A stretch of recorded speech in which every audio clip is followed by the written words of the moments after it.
In this video, I would like to explain the concept of dominant seventh chord.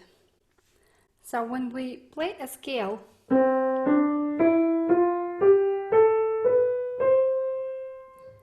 we have the notes called scale degrees. Scale degree 1, 2, 3, 4, 5, 6, 7, and then we're back to 1.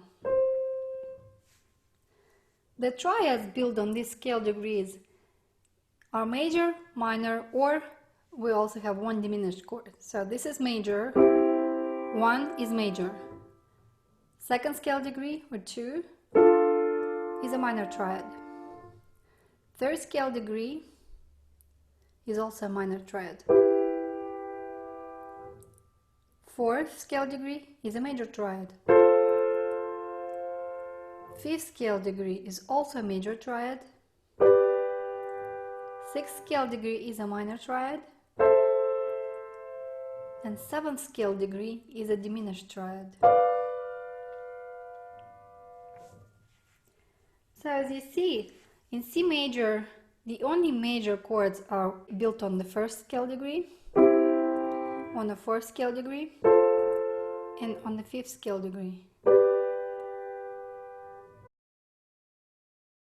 Tonic, subdominant, and dominant. Now the classical sound that you're familiar with, it actually involves not just the dominant, but the chord that's called dominant seventh chord. It has a little bit more tension in it, just more spice, that begs for resolution back to 1. This dominant seventh chord is going to be different in every key you're in. So for example, in C major, your dominant seventh chord is located on the fifth scale degree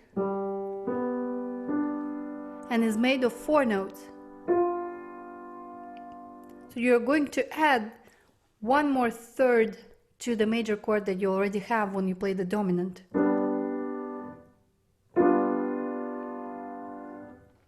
However, when you move into a different key, let's say D major, then your dominant is going to be different. Your tonic is D major chord. It's also first scale degree.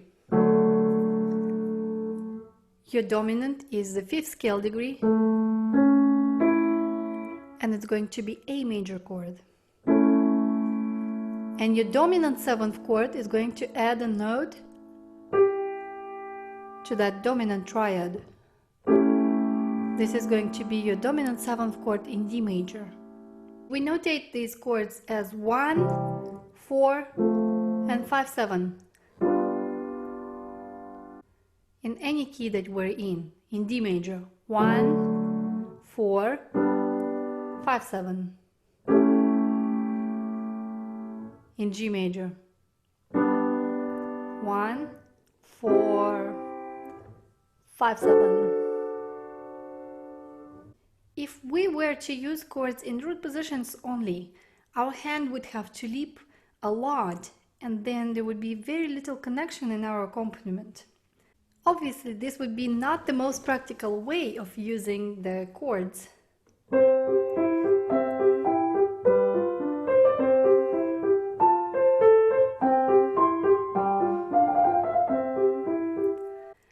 So therefore, we are using inversions to connect these chords better.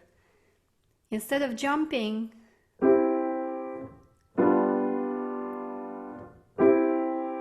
we're going to use an inversion of the dominant seventh chord, which is this one, or this one. Those two inversions are closer to the tonic chord.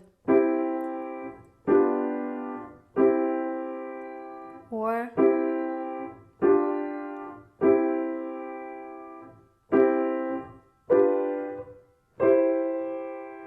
This last one would actually make me to move up or start using more notes in the tonic chord.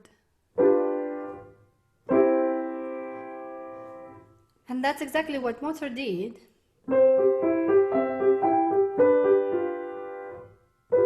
That's the chord. And then back to the tonic. So that's how the chords are working in Mozart sonata. Then he is going to play the subdominant chord, or 4, again in an inversion.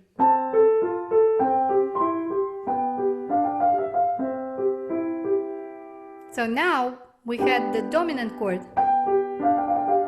in the left hand, going back to the tonic. However, in 20th century, the relationship between the dominant 7th chord and the tonic has weakened, and this dominant 7 type of chord is used a lot in the same key on different scale degrees. Like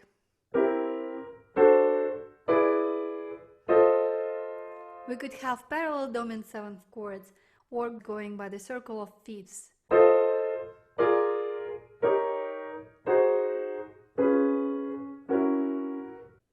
For example, blues is using dominant 7th chords on the 1st, 4th and 5th scale degrees of a key.